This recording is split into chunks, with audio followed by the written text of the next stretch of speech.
Yes.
As a state department for diaspora affairs, we strive to protect, engage and empower our diaspora.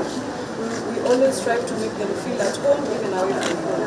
This is through our embassies, through the home staff and through opportunities for our Kenyan diaspora out there, as well as back, which leads back to our country.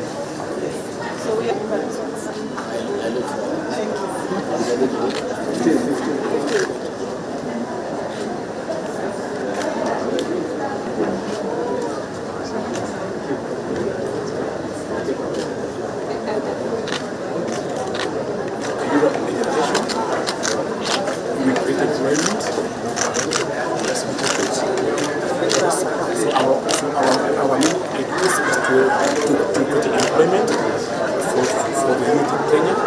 Then we do source jobs for them in Europe by teaching them German language and also by making sure that all the jobs that they are doing for here in Kenya. So by doing that, we create employment in areas of as a doctor, also nurses, electricians, all those areas that they need to be empowered with. Yes. So how many? We have like 20,000 jobs every year and more. So our target is in line with what our plan said that we need to put employment 250,000 jobs to Europe and diaspora, all of it in general. 6. Yeah. Yeah. Yes. Yes. Yes. Yes. Right. Yes. Yeah, the last bit about the diaspora, their role in their tax issues, so how they can save how they can pay their taxes, but also ensuring that they don't pay more than they ought to pay, just enough so the government can collect it, just enough so they can do business. They are crying about the taxation. They are crying about the taxation, but there are ways because most of them are citizens, so they can get tax, they can get a credit. There's nobody because of credit under our law, so it is possible. And the US and these other countries, so you don't have to they don't get taxed. But I think it's easier for us to deal with the situation here as opposed to there. Yes. That if they pay there, they allow them to bring the money here. Yes. And as the money is getting into the market, we find a way of taxing. It's true, and you do. The law, the Kenyan law provides a credit. So if they have paid taxes in the US or wherever it is that they are, then the Kenyan law automatically gives them a credit for the tax that they have paid, so they don't have to pay tax again in the same way. So the law does. The problem is in diaspora, yeah, it's just that they don't know that it's actually the tax credit for the business. But it's that. But I think we need to make it even that any money coming in, yes, we just leave it to come in. We just leave it. But it's true. Money and then, as we are using it, that's where we get it. It's true, but because also we also don't tax you on money that has been outside the country. We only tax you on the money. So even if they want to send it, there's no law that allows us to tax the money. But what we can do also is, if it's important for them to also learn about the lower, so that they also know who's here. Because I think part of it is yes, for the training. Pongezi. Very good. Asante sana. I know. Thank you. Asante sana. Okay, Merry Christmas.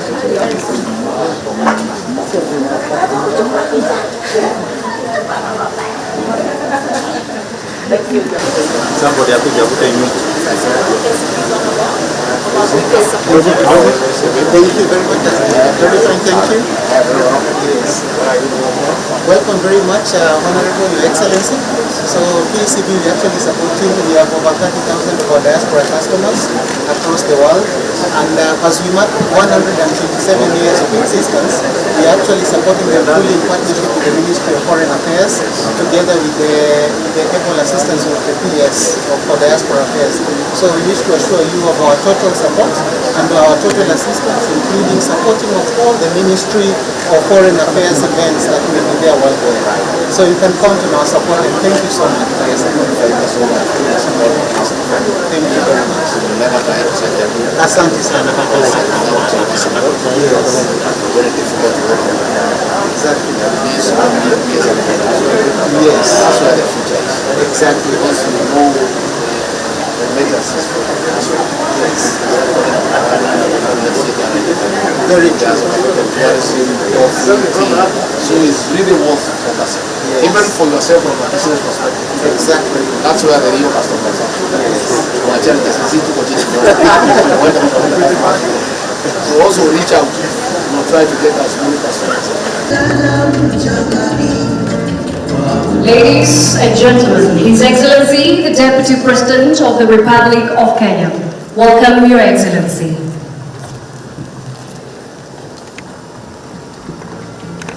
It has been 3 days, sir, of enriched interactions, deliberations, presentations, side conversations, and reflections. But most importantly, you have been voicing out the issues and matters of social welfare, your protection, inclusivity, and areas and opportunities for investment. Diaspora, we have heard you. Your participation and support as stakeholders, diaspora, government, ministries, departments, agencies, private sector, general public interested in the investment space has been overwhelming and humbling. Asanteni sana. This conference is a catalyst for great conversations on the areas of collaboration and partnership going forward. In fact, it does not end here. It starts from here. It starts with the Nairobi Declaration. And listening to you all here and listening to these conversations, I know that we are going to go beyond the confines of our individual interests and extend to reaffirming and building using our collective strength and responsibility for a prosperous and sustainable Kenya. Excellency, ladies and gentlemen, there's an African saying that goes, if you want to go fast, go alone. If you want to go far, go together. This timeless saying emphasizes strength and resilience that comes from our unity. It's a reminder of our collective efforts. So, sir, on behalf of the State Department for Diaspora, I wish to extend and to thank you, Your Excellency, for being here to support this diaspora, who I know you love dearly, and your work throughout the diaspora and the support of this State Department, as I know very well, has been solid, and I want to thank you for that. And to ask that you kindly extend our sincere appreciation to His Excellency the President for starting us off and starting us off strong. I want to extend warm-heartedly the thanks to my brother and Principal Secretary, Dr. Korir Sing'oei, who's not here, and the State Department for Foreign Affairs, particularly the Kenyan missions abroad, for their immense support, and all the ministries and departments and agencies that have come together to make this conference a success. Sir, when we stand here and we have a wonderful conference like this, it is easy to think that it is just the people up here who've worked hard. But I want to recognize my team from the State Department, from Diaspora Affairs, wherever you are. If you could just wave so that people can clap for you. You have worked hard, and I am proud of you. Well done. Your Excellency, before I invite you, I want to mention that one of the things that you will be doing today is launching the amazing Diaspora Excellence Awards, or the Jamhuri Excellence Awards. And we have identified 15 areas that we want to recognize diaspora in their excellence from. So when you finish your remarks, I will have Ambassador Ted play the video for us that explains these things.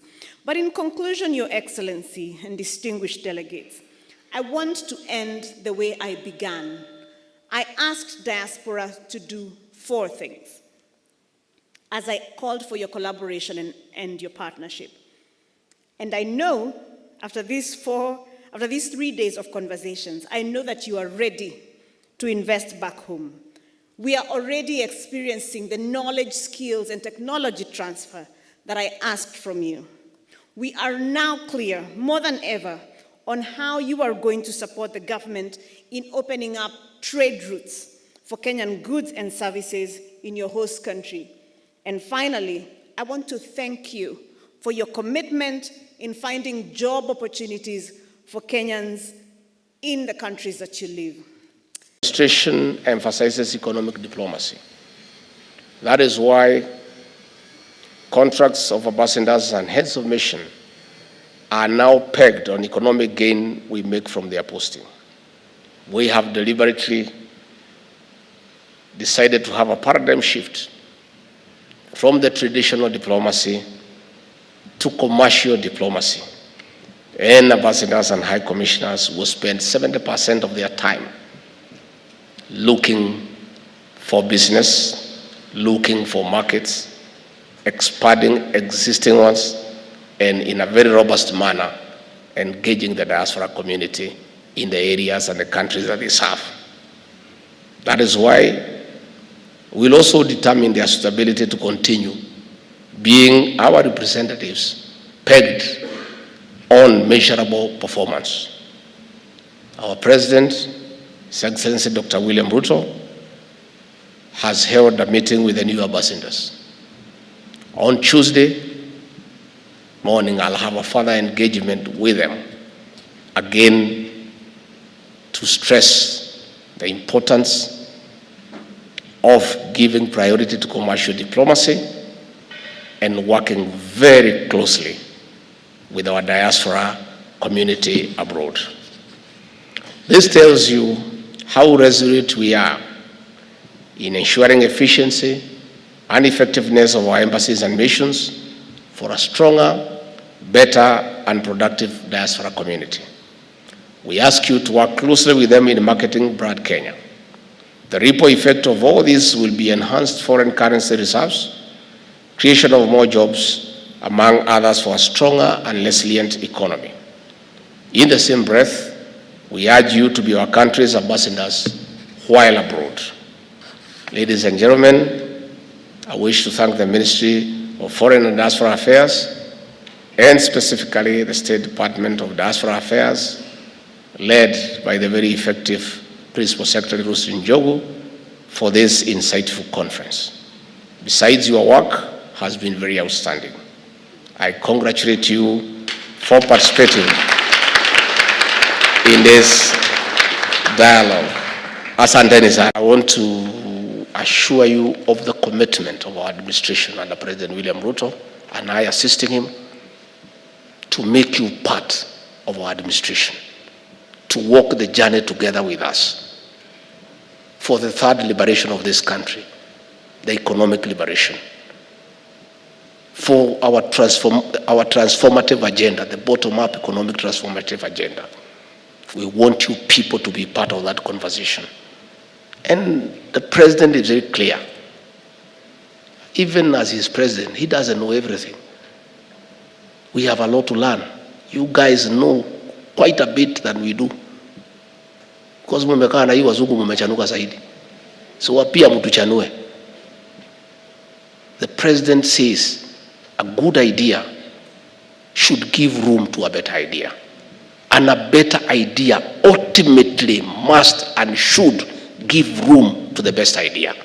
And the only way to do that and benefit from this idea is engagement, the way you have done here for 3 days. And that is why when we come abroad, we shall engage you. In my meetings, it's free. We talk, and we talk hard talk, and we get to know what is happening.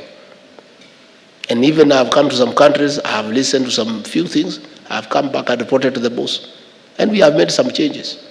Fahali watu wamelala kazini. Hatutaki uzembe. So when we come, kama mabalozi ni watu ya kulala, mnatuambia. Na si ati mnawashtaki mnafanya kazi yenu, you are being patriotic to your country. Mtuambie tukija tafadhali. Mtuambie huyu balozi mlituma hapa mumeanguka. Hafiki ofisi. Hatumuoni, hachukui simu, hapatikani. Mtuambie. You must help us make our country better. You must give us the feedback on the performance of our envoys in the countries that you live. And if you don't tell us, who will tell us? It's you to tell us. You must audit their performance and share with us so that we know, so that we make changes that will improve on our performance in those countries. We are introducing the culture of savings in this country. Many countries save a lot of money, and it's the money that we go and borrow. We are saying, why do we have to borrow other people's savings? Why can't we save? And if we have to borrow, we borrow our own savings so that our own people can benefit from the interest that accrues from the borrowing. We are inviting our people from the diaspora. Please, this is your home. East or west, home is? And at the end of it all, let us not pretend. It is the desire of every Kenyan working out there one day to come back home and retire here. You must prepare for that retirement. You don't want to come back and find it the way you left it. Please, come back home, put money here. Don't come yourself. We don't need you here right now. We have enough problems with employment. We want you to stay out there, but we want you to send money here. But you'll come back home eventually, but not now. The government is deliberately creating a mechanism through the Central Bank of Kenya how to make it easy electronically to save, to buy treasury bills, to buy treasury bonds, to invest in housing, all manner of investments. We want to create a proper mechanism. If it's housing, there is a program. If it's purchasing property, you purchase property after due diligence, and the government is making sure that you are not conned as you are far away. These are deliberate programs that the government is making. We are inviting you to be partners of your government in investment, in creating opportunities. And we are inviting you also to be on the lookout and take time to be our ambassadors, to look for investors where you are and interest them to come and invest here in Kenya to create employment and to enlarge our space for tax collection. If you find, I was in Munich in Germany and I met many people and they are interested in investing here, but nobody had ever talked to them. They were amazed when I told them about Kenya and the opportunities that are available. That Kenya is an anchor state, is a stable country, is a good democracy, is peaceful, and is a gateway to Africa. We have a working financial system. And over and above, I interested them that even as they invest here, they can take advantage of our tourism facilities, the Masai Mara, the Amboseli, the coast beaches. I want to appeal to you people to be our good ambassadors. Interest people in our tourism destinations. We have the best tourism destinations in the world. And you can also help your country, because it's good to be patriotic and to do something for your motherland. I encourage you to look for job opportunities for your sisters and brothers and cousins back home. Don't stay abroad alone. If you find there's an opportunity here and there, you can bring a few characters from the village. Let these characters get out of the village. The village is not a very interesting story. And you know, it's good to stay in the village, but it's also good to go and come back. In fact, the village is very interesting when you have been away and then you come back to the village. But living in the village throughout is not a very interesting thing. Please, also when you get a few opportunities, wherever you are, create a few opportunities. Remember the people you left back in the village. They don't necessarily have to be your relatives. The son of mother so-and-so, who was a friend of your father, mtafutie nafasi. Akuje hata yeye atengeneze a few dollars and a few sterling pounds. The importance of the diaspora community outside our borders cannot be overemphasized. Over the last few years, the remittances from our brigade in the diaspora has surpassed tourism, coffee, tea, and everything else, and is actually number one foreign exchange earner for our country. We want to enhance that. And that is why, as President William Ruto campaigned to be President of the Republic of Kenya, he had very meaningful engagement with diaspora. And the President gave a commitment to the diaspora brigade that once he is elected as President and he forms government, the diaspora community will be part and parcel of his administration. And that is why, on forming government, deliberately created the State Department of Diaspora Affairs. A promise made, a promise kept, because it's good to keep promises. In his own wisdom, he appointed Rosalyn Jogu to be the pioneering principal secretary for this department. And I can tell you, from where I sit, she has not disappointed.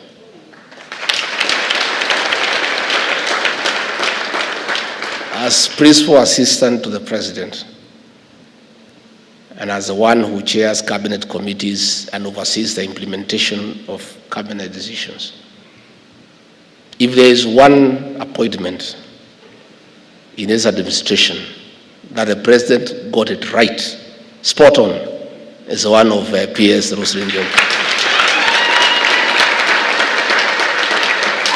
I've had time, whenever I travel out of the country, I demand that I must have an engagement on the first day of arrival with our people outside the country, and the PS has accompanied me, and we have engaged the Kenyan people.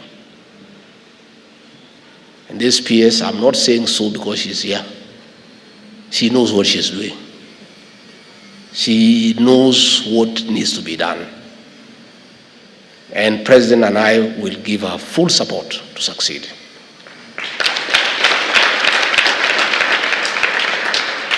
I have told KTDA, I have told New KPCU, I've just talked to people from Ketepa.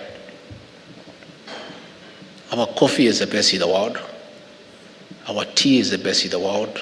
Our avocado is light. Our macadamia nuts. But they are not available in the supermarket shelves across the world because nobody has marketed them properly. Yet is the best. I have asked them to consider a marketing strategy with the diaspora. Instead of bringing marketers all the way from Kenya because it's expensive, engage the diaspora people so that they can market those products as a side hustle at not too much a cost. And you people can do it. I was in Colombia in a coffee conference and I came across a few Kenyans. And when I asked them what they do, they told me, I asked them, why don't you market our coffee? They say we do, but we don't have a structure. And we can do it because we are here. We know, we understand this area. We understand this space. I'll be engaging various people concerned with having products that are popular outside our borders. And we'll discuss with the peers how we can engage with our diaspora community so that with a small stipend, we can engage people already in those countries who understand the market, who understand the space, to be promoters of our various brands. And that's the only way what we are trying to do in terms of enhancing food security and asking people to produce more. We must have a corresponding market outside the country where our products can go. So you are a very important component of our country's development. And we are really depending on you. And that is why the president created this State Department. And our ambassadors and high commissioners have very clear instructions to work with you closely because you understand where you are. You understand it more than even the ambassadors and the high commissioner. Most of you have lived abroad for many years. You understand those people. You know their culture. You know their tradition. You know their likes. You know their dislikes. You know how to endear ourselves and our products to them because you are part of that culture.